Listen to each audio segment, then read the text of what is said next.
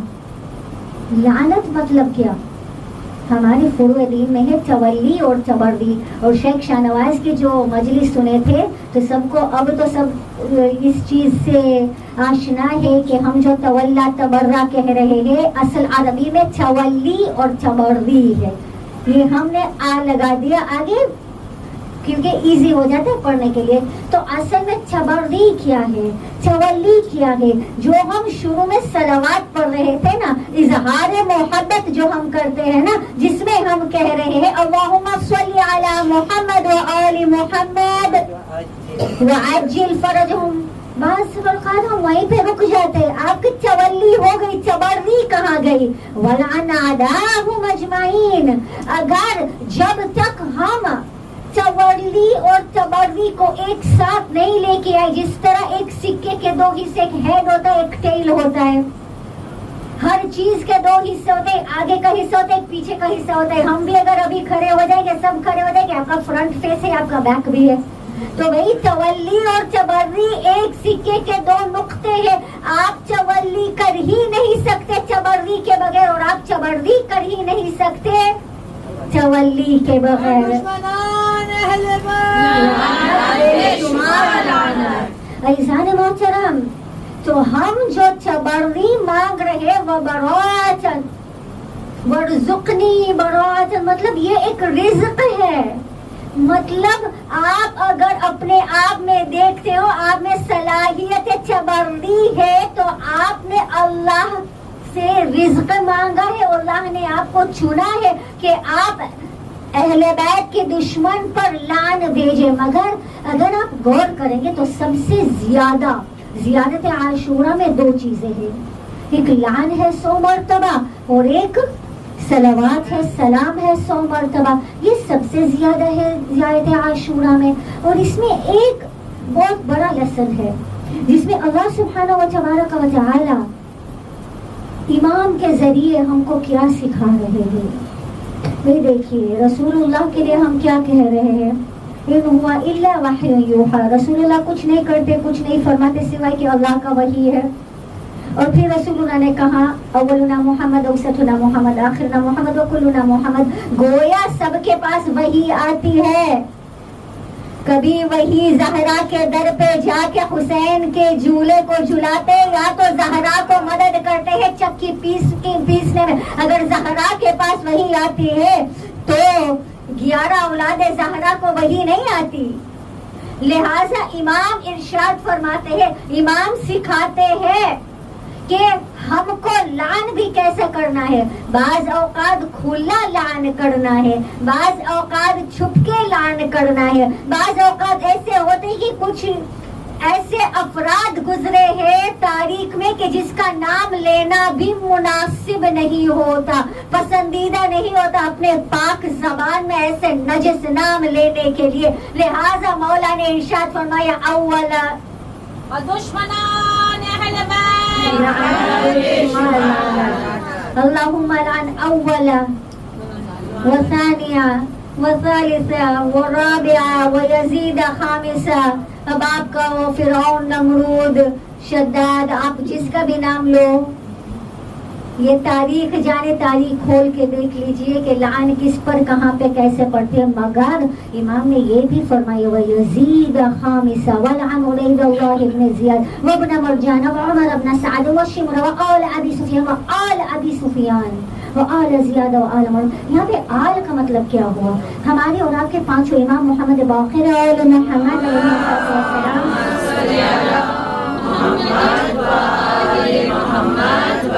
ہمارے آپ کے پاک مولا کے پاس ایک بندہ, جوان بندہ روتا روتا ہوا آیا, اور مولا پوچھ رہے کیوں اتنا رو رہے ہو. کہہ رہے ہیں کہ مولا ہاتھ جوڑ کے یبن رسول اللہ ہم تو بنی امیہ میں سے ہے اور زیارت عاشورہ میں ہمارے پورے آل پر لعن ہے. تو مولا ارشاد فرماتا ہے گویا آل پر لعن کا مطلب یہ نہیں ہے کہ پورا ایک ایک نفر پہ لعن ہے، مطلب یہ ہے کہ ان کی آئیڈیالوجی پر لعن ہے. اب واپس آئیے چبری پر. ہم کہہ رہے ہیں کہ ہم کو رزق عطا فرما چبری کا. اس کا مطلب یہ ہوا کہ ہر وہ چیز جو محمد و آل محمد کو پسند نہیں ہے اس کو محمد و آل محمد کے شیعوں کو پسند نہیں ہوگا، اور اس سے وہ دوری اختیار کریں گے، وہ سسٹم سے دوری اختیار کریں گے. ہم عقل کے تقاضے، ہم یہاں پہ سب جو بیٹھے ہوئے ہیں، چاہے بڑا ہو چاہے چھوٹا ہو، میرے مائیں بہنیں ہیں، میرے بچیاں ہیں، سب لوجیکل انسان ہے، سب عقل کے تقاضے پر چلتے ہیں. اب میں آپ سے ایک سوال پوچھ رہی ہوں. یزید 1400 سال پہلے اس کے ساتھ جو ہونا تھا وہ ہو گیا، ابو سفیان کے ساتھ جو ہونا تھا وہ ہو گیا. اب یزید مر چکا، سڑ چکا، جل چکا، ختم ہو چکا. یزید پر کیوں لعن کر رہے ہو؟ اس کا کیا بگاڑ سکتے ہو؟ وہ آپ کا کیا بگاڑ سکتا ہے؟ ایک پوائنٹ یہ ہے کہ آپ یزید کو لعن کرتے، دشمنان اہل بیت کو جب ہم لعن کرتے ہیں، جب ہم چبری کرتے ہیں، گویا ہم ان پر اللہ سے کہتے ہیں کہ ایسا ہو جائے کہ ان پر عذاب بڑھتا جائے. بٹ ان پر عذاب بڑھتا ہے چاہے ہم کریں یا نہ کریں. ان پر بد دعائیں زہرا ہے، ان سے تو زہرا نے منہ پھیرا ہے، تو ان پر تو ڈیلی کا سڑتا ہے، ڈیلی کا مرتا ہے، ڈیلی کا جلتا ہے، اور پھر واپس ٹھیک بن کے سڑتا مرتا جلتا ہے. بٹ آج کے ڈیٹ میں 21 ملینیم میں ہم اور آپ زیارت عاشورہ میں چبری کرتے، تولی کرتے ہیں. فروع دین میں وہی قرآن، وہی 10 فروع دین. آج کی ڈیٹ میں اس کا مقصد کیا ہے؟ ہم آپ سے پوچھیں گے. پہلے چوہے ڈائلوگ کرتے ہیں. آپ سے مجھے کوئی بتائیے کہ ہم آج کی ڈیٹ میں کیوں تبرک کرتے ہیں؟ Anybody? سوچئے. No answer is wrong.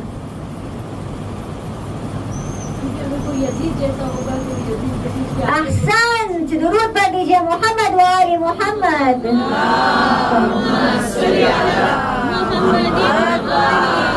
ہم نے کہا تھا کہ چبری ہم اس طرح کر رہے ہیں، جب آل آتی ہے تو ان کی آئیڈیالوجی پر. ہمارے آپ کے مولا نے کہا مثلی لا یبایع مثل یزید، مجھ جیسا، حسین جیسا. گویا اگر کوئی زہرائی ہے، علوی ہے، محمدی ہے، حسنی ہے، حسینی ہے، عابدی ہے، باقری ہے، جعفری ہے، قادمی ہے، ردوی ہے، تقوی ہے، نقوی ہے، عسکری ہے، مہدوی ہے، تو گویا وہ اس یزیدی سسٹم سے دور رہے گا.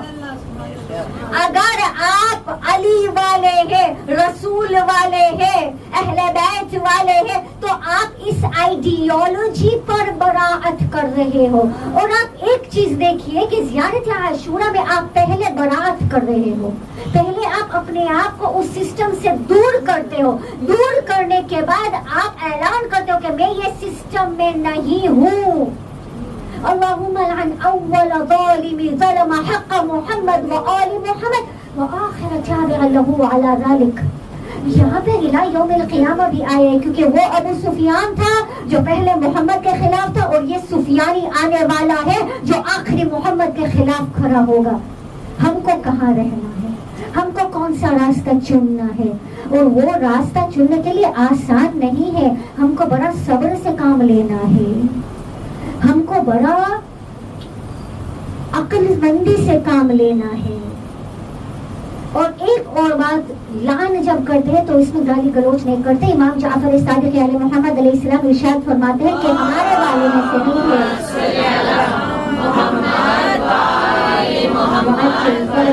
وَلَعَنْ أَعْدَاءَهُمْ أَجْمَعِينَ. یہ عادت ڈال دیجیے گا، قبر میں علی پوچھنے والا ہے ہماری زہرا کو دل دکھانے والے پر آپ نے تبری کتنا کیا.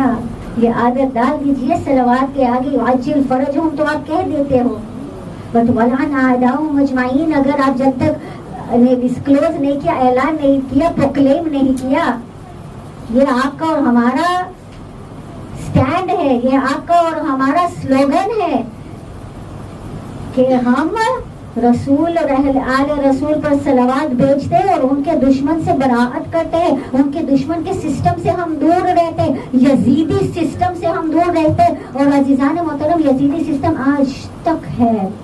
اگر آپ دیکھو تو شمر بھی یزید کا فوج تھا۔ شمر میں کون سی خصاصیت تھی پتہ ہے؟ وہ بہت جیلس انسان تھا۔ اگر آپ اپنے آپ میں جیلسی پا رہے ہو، عزیزان محترم میں یہاں پہ کسی کو پوائنٹ نہیں کر رہی، سب سے پہلے اپنے کو پوائنٹ کر رہی ہوں۔ اگر مجھ میں، اگر فاطمہ رضوی میں اگر جیلسی تھوڑا بھی ہے تو گویا فاطمہ رضوی حسینی نہیں ہے، یزیدی ہے۔ اور طنز بازی بہت ہے، خواتین کا مجمع ہے، کوئی ساس ہے تو کوئی بہو ہے تو کوئی کسی کی نند ہے تو کوئی کسی کی بھابھی ہے۔ طنز، یزید شمر ایسے ایسے طنز دے رہا تھا، ایسے ایسے طنز دے رہا تھا، گویا زینب کو کس نے کہا کہ تمہارا عباس کہاں ہے؟ شمر نے ایسے ایسے طنز، سکینہ کے بال کھینچ کے تماچے لگا کے پوچھ رہے تھے کہ تمہارا چچا کہاں ہے؟ گویا یہ کس نے کہا؟ شمر نے۔ ہماری جو آپس میں عادت ہے یہ آپ جینٹس میں زیادہ نہیں پائیں گے بٹ خواتینوں میں پائیں گے، طنز دینے کی عادت۔ اگر مجھ میں طنز دینے کی عادت ہے تو گویا میں یزیدی سسٹم میں ہوں۔ یزیدی سسٹم کیا تھا؟ عمر صاحب نے کیا کہا؟ حسین مجھے پتا ہے تم اولاد زہرا ہو، تم اولاد رسول ہو، مگر مجھے رئی کی حکومت، اب جس کو حکومت پسند ہے اپنے گھر میں باس بننے کی عادت ہے۔ بھیا زہرا جھک کے رہتی تھی، جبکہ زہرا کے دہلیز پہ آتے تھے ملائکہ۔ اگر کوئی درزی بن کے آتا تھا تو کوئی آیت لے کے آتا تھا، بس زہرا بھی جھک کے رہتی تھی۔ حسینیوں جھک کے رہو۔ مولا نے بھی صبر سے کام کیا ہے، اور سب سے پہلے میں اپنے آپ کو کہتی ہوں، اس منبر سیدہ فاطمہ الزہرا، محفل سیدہ فاطمہ الزہرا کے دل کو تعزیت پیش کرنا ہے تو ہمارے آنسو کافی نہیں ہیں۔ آنسوؤں کے ساتھ ساتھ میں ہم کو دکھانا ہے کہ ہم سچ میں حسینی سسٹم پہ اترے ہیں اور یزیدی سسٹم کے خلاف ہے۔ آج ایک گاڑی ہے ٹھیک ہے، 2 گاڑیاں ہیں ٹھیک ہے، 3 گاڑیاں ٹھیک ہے، 4 گھر ہے ٹھیک ہے، 5واں گھر کس کے لیے؟ کسی کا حق ہے آپ کے اوپر مال ضبط کرنا، نامحرموں سے تعلقات رکھنا، ہم رینڈملی بتا رہے، غیبت کرنا، بغض، کینہ، جیلسی، غیبت، تہمت۔ آنکھ اور کان کے درمیان 4 انگلیاں ہیں، ہم کو بڑا سوچ سوچ کے بھوک بھوک کے چلنا پڑے گا اگر حسینی راستے پہ چلنا ہے، اور ایسے راستے پہ چلنا ہے کہ جس کے لیے ہمارے لیے ڈیفیکلٹ ہے۔ اس وقت مولا نے ارشاد فرمایا تھا کہ آگ میں کود جاؤ، ہارون مکی نے آگ میں کود لیا۔ آج کے زمانے میں لوگ آگ کے ماتم کر رہے ہیں، ان کے لیے آسان ہے، ایسا چیز لے کے آؤ، ایسا چینج لے کے آؤ، ایسا انقلاب لے کے آؤ، اپنے آپ کو ایک حور بناؤ، بس دوسرے کو چھوڑ دو، ہم اپنے آپ کو ایک حور بنا دیں نا حسین ابن علی کے لیے، ہم کامیاب ہو گئے۔ شاید ہمارے سر پہ بھی رومال زہرا باندھا جائے۔ عزیزان محترم، برات ہم کرتے ہیں تو ہم یزیدی سسٹم کو نکار کر کے حسینی کے نقش قدموں پہ چلتے ہیں، اور حسینی نقش قدم پہ چلنے کے لیے چلو ہم اور آپ ہمارے گنہگار دلوں کو کربلا لے کے جا رہے ہیں۔ ایک بری ماں تھی، اس کا بیٹا بڑا بدماش لڑکا تھا، جوان بیٹا تھا، بڑا بدماش تھا، بری ماں تھی، مگر ماں نے بچے کو ایک چیز سکھایا تھا کہ بیٹا جب بھی علم ابا الفضل دیکھنا، جب بھی علم ابا عبداللہ کا دیکھنا تو سینے پہ ہاتھ رکھ کے سلام کر لیا کرو مولا کو۔ بڑھیا ماں انتقال کرنے لگی تو وصیت میں یہی چیز اپنے بچے کو بتائی. ایسا ہوا کہ وہ بندہ اس کی ماں کے انتقال ہو گیا. لڑکا بڑی بدماشیوں میں زندگی بسر کر رہا تھا. ایک دن اس کا بھی انتقال ہو گیا. جب انتقال ہو گیا تو اس کا دوست اس کو خواب میں دیکھ رہا ہے اور ارشاد فرما رہا ہے کہ تم اتنے اچھے مقام پہ کیسے آ گئے. حسین یہ درس لینا ہے نا. ہم نے اول میں کیا کہا تھا کہ یہاں سے ہم گنہگار آتے ہیں, پاکیزگی پا کے جاتے ہیں. تو گویا وہ شخص ارشاد ہمارے, میری امی نے مجھے ایک چیز ہمیشہ بتائی تھی کہ جب حسین کا علم دیکھو تو سلام کرنا, سینے پہ ہاتھ رکھے. بس مجھے ملائکہ گھسیٹ رہے تھے وادی البرہوت کی طرف عذاب کاٹنے کے لیے. اور ایسا ہوا برزخ کے عالم میں ہم نے ایک روشنی والا ایک ایسا خیمہ دیکھا اور خیمے پہ علم دیکھا. علم دیکھتے ہی میری زندگی کی عادت تھی, تو مرنے کے بعد بھی آدمی برزخ میں میں نے اپنے سینے پہ ہاتھ رکھ کے کہا السلام علیکم یا ابا عبداللہ.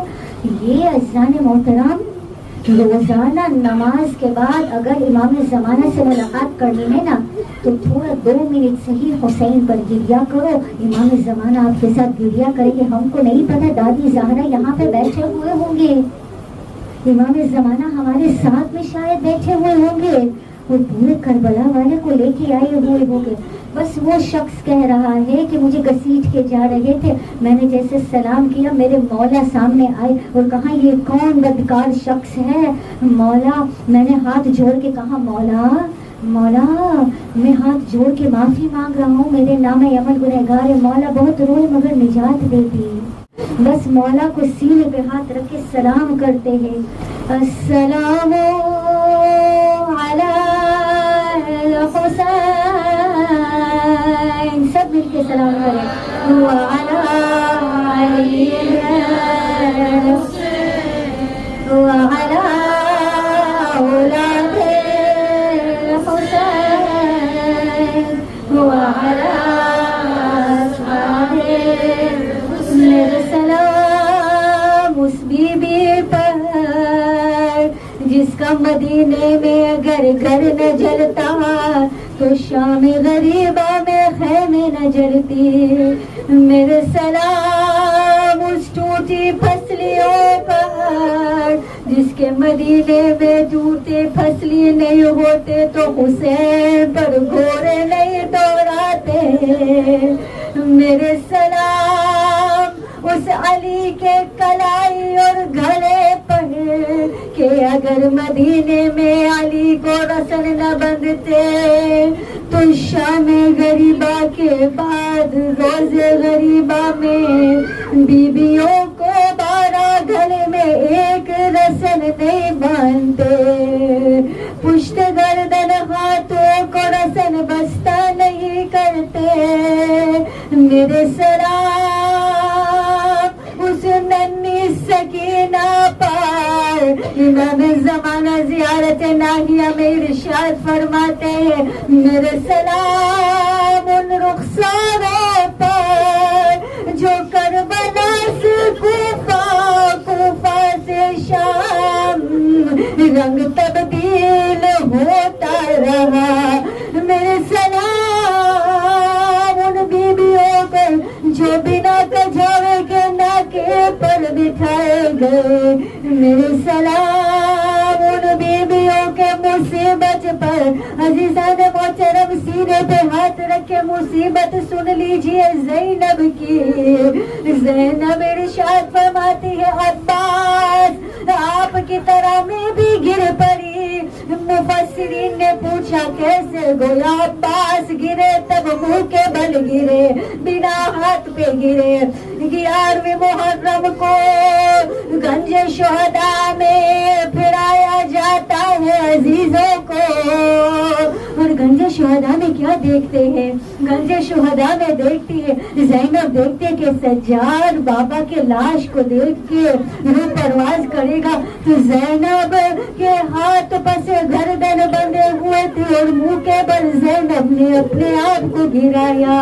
اور 12 محرم سید سجاد آتے ہیں بنی اسد کے ساتھ لاشوں کو دفنانے کے لیے نا, تو میرے سلام سب سلام کرتے ہیں ان لاشوں پر جو بنا سر کے ہیں, جو ٹوٹی پسلیوں والے سر ہیں, اور ایسے سروں میں امام سجاد پہچانواتے ہیں. مگر ایک ایسا لاشا ہے جن کا قد اتنا لمبا, جو لبنا زہرا ہے اتنا لمبا کر کے جب گھوڑے پہ بیٹھتے تھے تو عباس کے پیر جو وہ زمین پہ رگڑتے ہیں, مگر جب لاش کو سمٹنے لگے, جب لاش کو اکٹھا کرے تو وہ اصغر کی طرح چھوٹا سا لاش میرے مولا کا تھا. ولا رجل القوم الظالمين فسيعلم الذين ظلموا أنهم ينقلبون. مات يا حسين.